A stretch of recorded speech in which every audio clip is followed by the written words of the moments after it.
এবার অন্যরকম একটি ভালোবাসার খবর, তবে এটি দুনিয়াবি কোনো ভালোবাসার খবর নয়। মসজিদের প্রতি ভালোবাসার টানেই সারা দেশ থেকে রাজধানীতে ছুটে এসেছেন হাজারো ভক্ত ও মুরিদানেরা। রাজধানীর ফার্মগেট কুতুববাগ দরবার শরীফে 3 দিন ব্যাপী ওরস শরীফের শেষ দিন ছিল শুক্রবার। আরো জানাচ্ছেন শাহরিয়ার জামান দীপ। ক্যামেরায় ছিলেন মাহি আলম জেমস ও মোহাম্মদ শাহজাহান। ভালোবাসা দিবসে অনেকেই যখন প্রিয়জনের সাথে সময় কাটাতে ছুটে যাচ্ছেন বইমেলা, টিএসসি সহ বিভিন্ন বিনোদন কেন্দ্রে, তখন রাজধানী ফার্মগেট এলাকাতেও একটি উৎসবমুখর পরিবেশের সৃষ্টি হয় ভালোবাসার টানেই। তবে এটি ধর্মীয় ও আধ্যাত্মিক গুরুর প্রতি ভক্ত ও মুরিদদের ভালোবাসা। ফার্মগেট এলাকায় কুতুববাগ দরবার শরীফের বার্ষিক ওরস শরীফকে কেন্দ্র করে স্থানীয় পার্কে জমায়েত হয় সারা দেশ থেকে আসা হাজারো ভক্ত ও মুরিদ। তবে এদের কেউ খালি হাতে আসেননি। সামর্থ্য অনুযায়ী কেউ উট, কেউ গরু, কেউ বা এনেছেন ছাগল। উদ্দেশ্য একটাই, পীর বাবার প্রতি ভালোবাসা ও মুরিদদের জন্য আপ্যায়ন। রংপুর কুড়িগ্রাম থেকে আসছি, আমি 5 বছর ধরে এখানে মুরিদ।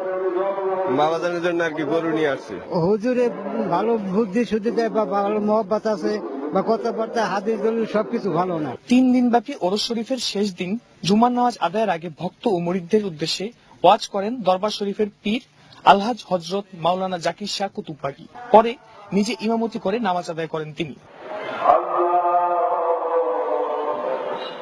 কুতুববাগী হুজুরের ভক্ত ও মুরিদদের মধ্যে রয়েছেন দেশ বিদেশের বিশিষ্ট ব্যক্তিরাও। জাতীয় পার্টির চেয়ারম্যান HM এরশাদ, তথ্যমন্ত্রী হাসানুল হক ইনু, স্বরাষ্ট্র প্রতিমন্ত্রী আসাদুজ্জামান খান কামাল শরীক হন নামাজ ও দোয়া মাহফিলে। এতে শরীক হন কুতুববাগ হুজুরের মুরিদ এশিয়ান গ্রুপের চেয়ারম্যান আলহাজ হারুনুর রশিদ। পীর মশাই যারা আছেন তারাই আমাদের পথ দেখাবেন, তারা আমাদের জীবনে পরশপাত হয়ে থাকবেন। প্রত্যেকটি মানুষকে আমি আবেদন করব, পীরের দরবারে যান,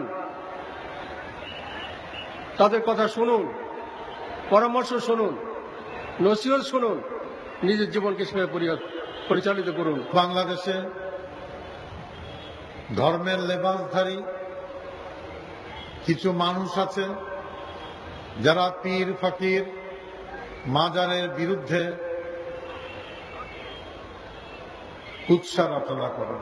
আমাদের হুজুর পীর সাহেব উনি যে আমাদেরকে সাথে নিয়ে একটি সুন্দর শান্তিপূর্ণ সমাজ তৈরি করার জন্য সাধনা করছেন, আমরা যেন সবাই সেই সাধনায় সামিল হই। কোরআনে আছে অফি আনফুসিকুম আফালা তুবসিরুন, বান্দা আমার নিদর্শন তোমার ভিতরে রহিয়াছে, তুমি খোঁজো না তাই আমি আল্লাহকে পাও না। আল্লাহর নিদর্শন আপনার আমার ভিতরে রহিয়াছে। পরে দেশ ও জাতি এবং বিশেষ করে ভক্তদের জন্য দোয়া ও মাগফিরাত কামনা করা হয়। শাহরিয়ার জামান দীপ, এশিয়ান টিভি, ঢাকা।